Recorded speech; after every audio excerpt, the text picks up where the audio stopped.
Donc, sur la question des partis politiques, il y a un problème.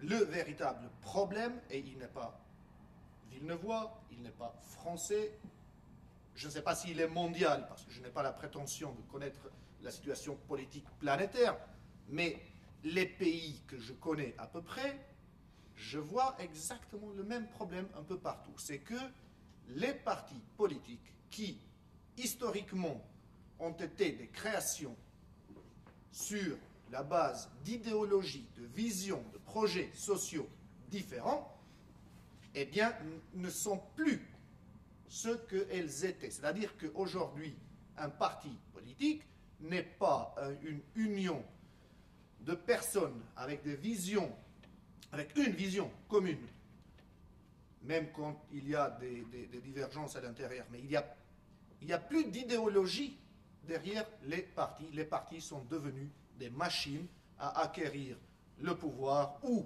à s'y maintenir. Et c'est quelque chose que je déplore. Mais c'est la vérité. Quand Abdelaziz parlait de l'islamophobie comme quelque chose qui traverse la classe politique, je me suis dit, ben, c'est pas un Rome là, qui parle de l'antiséganisme. Quand il a parlé de l'imam de Drancy, ce qui me fait rire, franchement, l'imam de Drancy, s'il n'existait pas, il fallait vraiment l'inventer. Et je crois d'ailleurs qu'il a, en partie en tout cas, été inventé. C'est que moi, c'est un délice. Coluche est mort. Coluche est mort, vive Coluche. Ben, c'est pas aussi profond, mais c'est au moins aussi drôle. Et quand il parle de cet imam, moi j'ai en tête d'autres personnages, Roms, ou Gitans, ou Manouches, on grandit parfois comme ça, comme des représentants, et puis moi je me dis, oh là là, je me cache, non, mais c'est pas moi, quoi, ça va. D'où qu'on les sort, ces marionnettes-là. On les fabrique parfois. Alors c'est pas bien compliqué de trouver, hein, on sort dans la rue, on prend le premier type qui arrive, et qui est d'apparence hein, musulmane ou gitane ou quelconque, on le met au devant de la scène et ça donne des fadelas amara, on a chez nous aussi. Il n'y a pas que des femmes, il y a des hommes aussi. Et justement là, je me dis, il y a quelque chose sur laquelle il faut qu'on réfléchisse, on a un devoir même de réfléchir ensemble et d'agir ensemble. Ce n'est pas les partis qui vont le faire. Malheureusement, ce n'est pas les partis qui vont le faire. Sur la laïcité instrumentalisée, je crois que c'est la demoiselle qui a parlé, c'est clair. Je crois que Jean Bobéro, il a écrit La laïcité dévoyée, qui démontre bien effectivement comment on instrumentalise la laïcité, et aussi le féminisme, d'ailleurs d'autres personnes, comme la Sarah Guenif, comme Christine Delphi, qui est une féministe historique, qui décrit effectivement comment le féminisme a servi à criminaliser le garçon arabe musulman, la Sarah Guenif, elle a fait là-dessus.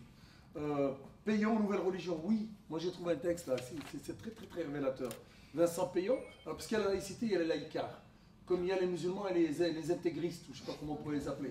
Et il n'y a pas de raison que chez les musulmans on dit qu'il y a des extrémistes, et que chez les laïcs il n'y en aurait pas. C'est des anges les laïcs, ça, on le prend pour des rigolos. Là, il dit quoi? Cette nouvelle église, avec son nouveau clergé, sa nouvelle liturgie, ses nouvelles tables de la loi. Vous vous rendez compte comment il parle de la laïcité? Et il dit, il a ajouté, en voulant éliminer et le déterminisme religieux et le déterminisme scientifique, la synthèse républicaine se trouve obligée d'inventer une métaphysique nouvelle et une religion nouvelle. On parle de religion, le bonhomme. Alors que c'est un cadre réglementaire, législatif, philosophique qui permet la neutralisation de l'espace public, la séparation des pouvoirs, la liberté de culte, la liberté de conscience. Et pour revenir sur ce que vous disiez tout à l'heure, la République garantit le libre exercice de culte. Vous savez ce que ça veut dire garantie? Ça veut dire que le maire ou le préfet, il est obligé, quand vous avez une cérémonie religieuse et que vous n'avez pas d'espace, de se débrouiller à vous donner un espace. D'où la mise à disposition de gymnases ou de terrains, etc., pour les cérémonies. Parce qu'ils savent que la loi les oblige. Elle va même encore plus loin, la loi. Quand on dit qu'elle garantit l'exercice, le libre exercice du culte, ça veut dire quoi? C'est quoi une religion? C'est ce qui relie les gens et c'est un message qui doit être transmis. Donc s'il n'y a pas transmission de message, ça veut dire prosélytisme. C'est des juristes qui analysent ça. C'est un ami juriste qui me dit, avocat, il me dit Abdelaziz, la République, elle garantit même le prosélytisme. Et on ne s'y trompe pas. Effectivement, moi je vois les témoins de Jéhovah, je vois les évangélistes, ils viennent des États-Unis, ils font un carnage dans nos quartiers, etc. Ils font du prosélytisme. Vous prenez le bateau à Marseille, vous avez des milliers de Bibles en CD, en arabe, etc., qui sont distribuées, ils font du prosélytisme. Et pourtant, ils ne sont pas arrêtés par la justice. Donc c'est pour dire jusqu'où ça peut aller. Comment déconstruire, c'est vrai. Il faut déconstruire ces constructions, ces stéréotypes, ces préjugés. Moi je dis il y a 3 façons. C'est d'être offensif, parce que dans une guerre, je vous ai parlé de guerre tout à l'heure, la meilleure défense, c'est l'attaque. C'est-à-dire si les citoyens n'attaquent pas, si les citoyens ne montent pas au créneau, ils montent sur le plan juridique. Dès qu'il y a une affaire, on monte dessus, on dit c'est inadmissible, c'est contraire à la loi, c'est contraire à la laïcité, c'est contraire à la loi de la République, et on monte au créneau. Il y a l'offensive politique. C'est-à-dire il faut prendre sa carte, il faut voter, même si je ne suis pas d'accord avec l'offre politique, je vote nul. Nous, on a lancé une campagne, non, l'islamophobie. Cette année, on va lancer une campagne en tant que cri, l'islam n'est pour rien. On va donner aux gens des bulletins. Si tu ne te reconnais pas ni dans la droite ni la gauche, tu mets un bulletin, l'islam n'est pour rien. Dans vos malheurs, arrêtez de nous incriminer. Donc on vous fera part de cette campagne à ce niveau-là. Et il y a une autre dimension qui n'est pas du tout exploitée, qui n'est pas prise en considération. Moi je l'appelle pédagogique. Alors les musulmans disent da'watique. Moi je dis il faut faire de la pédagogie. Et nous, par expérience, je vous parle de ça. Moi je milite depuis 1976 pratiquement. Et il n'y a qu'en 2012 là, ou 2011 là, j'ai découvert qu'il y avait quelque chose d'autre à faire. C'est quoi? C'est le don, offrir quelque chose. Dire tiens, à l'occasion de la fête de l'Aïd, fin du Ramadan, on a dit tiens, on va faire une rencontre place Bellecour là-bas à Lyon, et on va mettre une table avec des gâteaux, du thé, des boissons, et un petit papier sur qui est le prophète de l'islam, puisque Charlie Hebdo le prend pour un terroriste, elle nous l'a fait avec un turban, avec une bombe, et on a dit voilà qui est le prophète de l'islam. Regardez qui est, voilà sa biographie, etc. Et on offrait des gâteaux, des boissons aux gens, et on s'est rendu compte que c'était fabuleux, c'est magique. Parce que les gens, le préjugé tombe. Ah oui, ah, et Jésus, ah vous croyez dans Jésus? Et Marie, oh, ah oui, ah vous croyez dans les prophètes, etc. Oui, et on découvre une face qu'on ne connaît pas de l'autre. Parce qu'est-ce qu'on connaît de l'autre? Les bombes, les terroristes, les violeurs, les voileurs, les mecs qui tuent une gamine parce qu'elle va à l'école, je ne sais pas quoi, en Afghanistan, au Pakistan, des crimes odieux. Des crimes odieux. Alors certains les commettent au nom de l'islam, mais c'est aussi à nous de les dénoncer. Parce que l'islam, il n'a jamais dit ça. La première chose qui arrivait dans l'islam, c'est Iqra, lis. Le premier mot révélé par Dieu au prophète de l'islam, c'est lis. Lis, ça veut dire l'instruction. Tout à l'heure, je parlais encore avec ma famille en venant de Lyon, on parlait de la médecine chinoise. Je disais, le prophète de l'islam, il dit, prenez la science même en Chine. Et on se rend compte aujourd'hui que la médecine chinoise, elle est en train d'être investie énormément par les musulmans. Et moi, j'ai des proches de ma famille qui font des études pour connaître la médecine chinoise, qui existe depuis 3000 ans. Donc on se rend compte que le savoir, la connaissance, c'est fondamental. Et on dit, il faut être aussi sur le plan pédagogique, il faut être offensif. Il faut organiser des tables à l'occasion de l'Aïd. Au lieu de rester chez nous enfermés dans nos mosquées, eh ben on va dans l'espace public, on dit venez monsieur Jean, Martin, madame Daniel, machin, tenez, voilà, je vous donne une information, je vous offre un gâteau, je vous dis qui je suis. Ça c'est fondamental. Si on ne fait pas ça, on va mourir d'ignorance. Les cantines, etc., les écoles privées, voilà. Il dit défense de la loi 1905, oui, mais que je sache, les musulmans, et moi je suis contre qu'un musulman vienne dans une école publique et dit moi je vais dans la viande halal.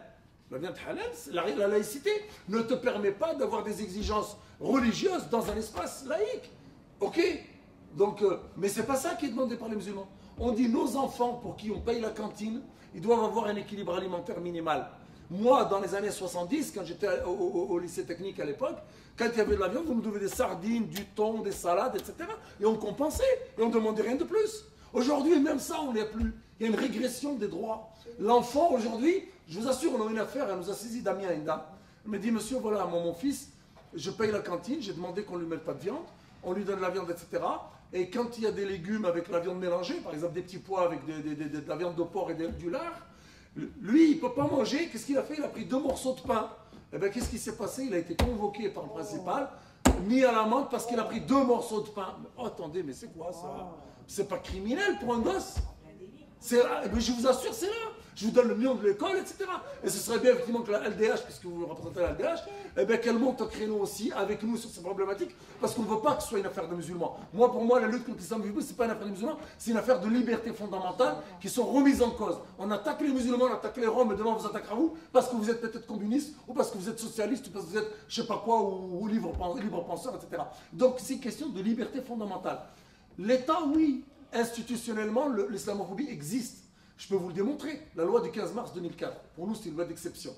Le Conseil d'État en 89, il avait réglé le problème. Il a dit, tant qu'il n'y a pas de prosélytisme, les filles, elles viennent avec leur foulard, pas de problème. On nous a sorti une loi, c'est la République qui a voté 94%.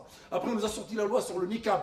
Monsieur, comment il s'appelle, André Gérin, l'ex-maire de Vénissieux, il voulait être calife à la place du calife, et il a sorti une loi, alors que c'était quelqu'un qui était très proche des gens des quartiers, des musulmans, etc. Bref, après, on nous a sorti quoi? La loi sur les nounous. Vous savez ce que c'est, la loi sur les nounous? Elle a été votée au Sénat. C'est une loi inquisitoire. C'est-à-dire qu'on vient chez une dame, si on trouve un portrait de la Mecque chez elle, si on trouve un tapis de prière chez elle, si on trouve le Coran sur la table, on dit, madame, votre agrément, il va vous être retiré parce que vous... Mais attendez, mais bon, elle porte le foulard, les agréments d'assistante maternelle, elles sont agréées par le Conseil général, et quand ils viennent, qu'ils trouvent un foulard, elle porte le foulard chez elle, elle dit non, non, madame, vous avez pas. Alors Dieu merci, elle n'a pas été votée à l'Assemblée nationale. Donc elle n'est pas opérationnelle, mais elle est dans les tiroirs. Elle a été votée au PS, par le PS, les radicaux de gauche, au Sénat, et subhanallah, ils arrivent au pouvoir. Regardez le truc aberrant. C'est pour ça que la classe politique, elle a perdu tout crédit. Quand la gauche, dans laquelle on a inspiré, arrive au pouvoir, au lieu d'établir l'égalité de salaire entre les hommes et les femmes, au lieu d'établir, par exemple, je ne sais pas moi, la parité réelle dans les instances de décision, elle vote une loi contre quelques milliers de femmes, assistantes maternelles musulmanes qui portent le foulard. Donc c'est pour ça que je dis à l'institutionnel. Que le député qui a porté la voix pour la loi sur les nounous, c'est Roger Schwarzenberg, ancien maire de Villeneuve-Saint-Georges et député de Villeneuve-Saint-Georges actuellement. En plus, notable sioniste, très très notable sioniste, qui avait été porte-parole à l'époque de l'interdiction de la chaîne Al-Manar en France, qui m'avait craché dans la figure. Vice-président France-Israël. D'accord. Les calculs politiques. Moi, je pense, aujourd'hui, je suis persuadé, de la même façon que Mitterrand en 81 avait enfoncé un clou en mettant la proportionnelle aux élections, il a fait émerger le Front National. Du jour au lendemain, on s'est retrouvé avec 35 élus députés à l'Assemblée nationale du Front National. Aujourd'hui, la gauche, de la même façon que Hollande a joué sur la peur Sarko, nous, on a été dégoûtés de Sarko. Les musulmans de France, ils étaient dégoûtés de Sarkozy. Pendant 5 ans, il nous a fait vivre la misère. Il nous a fait la hagra, comme disent les jeunes des quartiers. Eh bien, à la fin, on en a dit tellement marre que les musulmans des quartiers ont voté en masse pour Hollande. 93% ont voté pour Hollande. Mais sauf que, résultat, Hollande fait la même chose. Il est dans la même continuité de la gestion néocoloniale, de la question des quartiers, de l'islam, etc. Manuel Valls, Payon, etc. Et aujourd'hui, on dit, voilà, basta, cette classe politique-là, et elle est en train de nous faire encore un truc, et moi je pense, les affaires d'Argenteuil, de Trappes, tout ce qui s'est passé cet été, si le gouvernement ne s'est pas prononcé, moi je pense qu'il a un calcul politique derrière, c'est quoi? C'est de laisser monter l'extrême droite. C'est de laisser favoriser ça, pour qu'au moment venu, dans 2 mois, ils vont nous dire, parce qu'en mars, il va y avoir les élections, ouh là là, si vous ne votez pas pour nous, c'est l'extrême droite, c'est les identitaires, c'est le Front National, votez pour nous. Et en même temps, faire monter le Front National, c'est aussi créer des triangulaires et sauver les marrons du feu, essayer de garder quelques municipalités. Et ça, c'est complètement irresponsable politiquement, et on doit le leur dire. Voilà. Je voulais dire par rapport au témoignage justement de jeunes femmes ici ou de mamans, c'est qu'il ne faut rien laisser passer. Rien laisser passer. La loi existe, elle n'est pas appliquée, et bien saisissons les tribunaux. Quand on n'a pas trop de sous, on peut avoir un peu d'aide juridictionnelle quand même. On ne réussit pas toujours, mais on réussit souvent, et même quand on perd, au moins on s'est battu.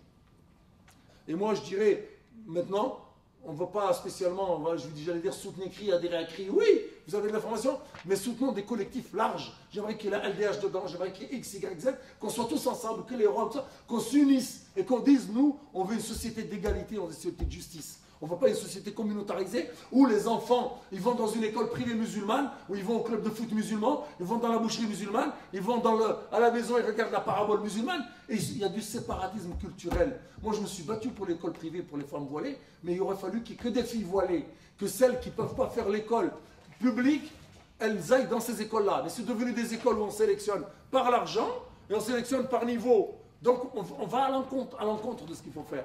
Donc, c'est pour ça que je dis aujourd'hui, il faut faire attention. Voilà. Merci. Merci pour tous vos témoignages. Donc, je vous annonce officiellement la création du Ligue des droits de l'homme sur Saint-Georges, et je pense qu'aussi prochainement d'une coalition contre le racisme et l'islamophobie qui va se créer. Donc c'est officiel. Nous ferons des conférences et surtout nous ferons des permanences pour des sans-papiers dans leur démarche. Nous ferons aussi des permanences, je pense, pour les femmes voilées qui sont interdites de sortie scolaire. Je pense que c'est nécessaire. Je pense qu'il y aura malheureusement d'autres combats, que le combat des droits de l'homme, ce n'est pas qu'un combat sur les papiers ou sur la discrimination, c'est le logement, c'est l'emploi, c'est tout ce qui permet la dignité humaine.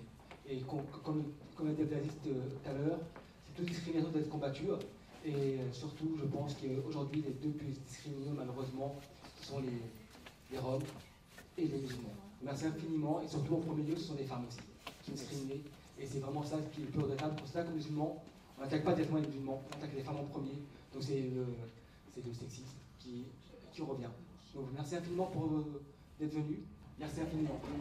Merci à vous.